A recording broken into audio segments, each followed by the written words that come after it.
নমস্কার, আমি অয়ন্তিকা আর আপনারা এই মুহূর্তে দেখছেন বাস্তব নিউজ। বিস্তারিত খবরটি জানতে সম্পূর্ণ ভিডিওটি দেখুন। ধন্যবাদ।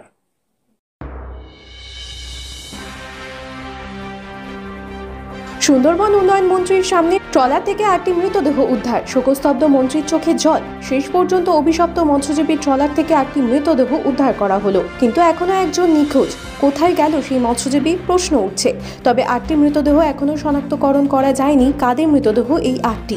ইতিমধ্যে তাদেরকে কাকদ্বীপ সুপার স্পেশালিটি হাসপাতালে আনা হচ্ছে। এখানে ময়নাতদন্ত হবে, এখানেই শনাক্তকরণ হবে বলে জানা গিয়েছে। ইতিমধ্যে কাকদ্বীপ সুপার স্পেশালিটি হাসপাতালে নিরাপত্তা বেষ্টনী দিয়ে ঘিরে ফেলা হয়েছে।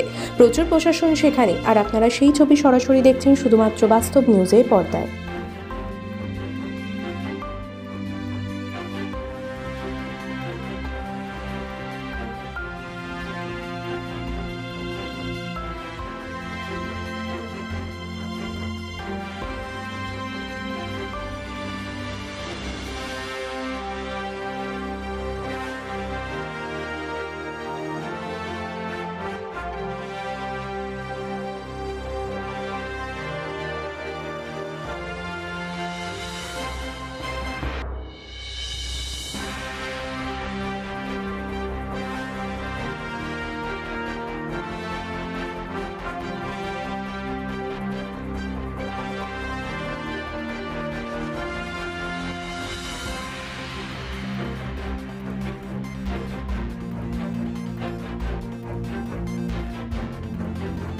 মৎস্যজীবীর মধ্যে আমরা 8 জনের যে সন্ধান পাওয়া গেছে তারা কিন্তু সবাই মৃত।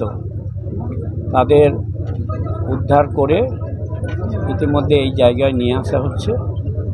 এখানে আমাদের তরফ থেকে পুলিশ প্রশাসনের উচ্চপদস্থ আধিকারিকরা রয়েছে, আমাদের প্রাক্তন মন্ত্রী তথা কাকদ্বীপের বিধায়ক শ্রী মন্টুরাম পাখিরা রয়েছেন জেলা পরিষদের সহকারী সভাধিপতি রয়েছেন, জেলা পরিষদের সদস্য, আত্মীয় স্বজন। মৃতদেহ কি ক্যাবিনেটের মধ্যেই পাওয়া গেল? হ্যাঁ, মৃতদেহগুলো ক্যাবিনেটের মধ্যেই ছিল। ওদের কি এখানে এনে শনাক্ত করার পর এখান থেকে শনাক্ত করার পরে ওদের পরিবারের হাতে তুলে দেওয়া। সরকারের যা ব্যবস্থা নেওয়া, আমরা ওদের পরিবারের প্রতি তাদের প্রতি আমাদের যা দায়িত্ব কর্তব্য আছে আমরা আছি, তাদের সঙ্গে আমরা আছি, তাদের পরিবারের সাথে আমরা আছি, এবং সরকারি যা নিয়মকানুন আছে আমরা সেটা অবশ্যই তাদের সেই জায়গাতে কোনো অসুবিধা হবে। সমস্ত খবর সবার আগে জানতে অবশ্যই বাস্তব নিউজ চ্যানেলটি follow, like, share and comment করতে ভুলবেন না। ধন্যবাদ।